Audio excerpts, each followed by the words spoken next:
Kita beralih ke berita selanjutnya. Tribuners, kuasa hukum Murti bantah klaim Hatulesila. Tanah sudah sah milik PT Mardika, bukan lagi hak terlapor. Penasehat hukum Murti dan kawan-kawan, Yohanes Laritmas, dengan tegas membantah pernyataan kuasa hukum keluarga Hatulesila yang menyebut tidak ada unsur penipuan dalam transaksi jual beli tanah di kawasan Tihu, Kecamatan Teluk Ambon. Yohanes menilai dalil hukum yang disampaikan pihak terlapor tidak relevan dengan fakta yuridis dan material di lapangan. Menurut Yohanes, persoalan utama bukan sekedar soal keberadaan objek tanah, melainkan status kepemilikan yang sudah berpindah tangan.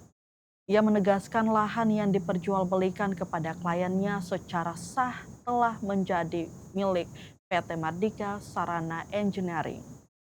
Status SHGB tidak pernah diberitahukan. Yohanes juga menepis argumen yang menyebut persoalan hanya berkaitan dengan sertifikat hak guna bangunan atau SHGB. Ia menegaskan sejak awal kliennya tidak pernah diberitahu bahwa tanah tersebut memiliki riwayat SHGB. Atas dasar itulah Yohanes menduga kuat adanya upaya penipuan terhadap kliennya. Menurutnya, informasi penting mengenai status dan riwayat tanah sengaja tidak dibuka dalam proses transaksi. Lebih jauh, Yohanes mempertanyakan klaim kepemilikan tanah yang disampaikan pihak Hatulesila melalui kuasa hukumnya. Ia menilai ada kontradiksi mendasar yang harus diuji secara hukum. Ia menambahkan pendekatan hukum yang digunakan kuasa hukum terlapor dengan menitik beratkan pada dalil hapusnya SHGB tidak relevan dengan substansi perkara. Bantahan kuasa hukum Hatulesila sebelumnya, kuasa hukum keluarga Hatulesila Henry Lusikoi membantah adanya unsur penipuan dan penggelapan. Ia menyatakan objek tanah seluas kurang lebih 725 meter persegi yang dijual kepada Murti dan kawan-kawan merupakan objek yang nyata dan sah, baik secara fisik maupun yuridis. Henry mengakui bahwa di atas tanah tersebut pernah terbit SHGB, namun masa berlakunya telah berakhir sejak tahun 2012 dan tidak pernah diperpanjang. Ia merujuk pada PP nomor 18 tahun 2021 yang menurutnya mengatur bahwa tanah kembali ke pemegang hak milik setelah HGB berakhir.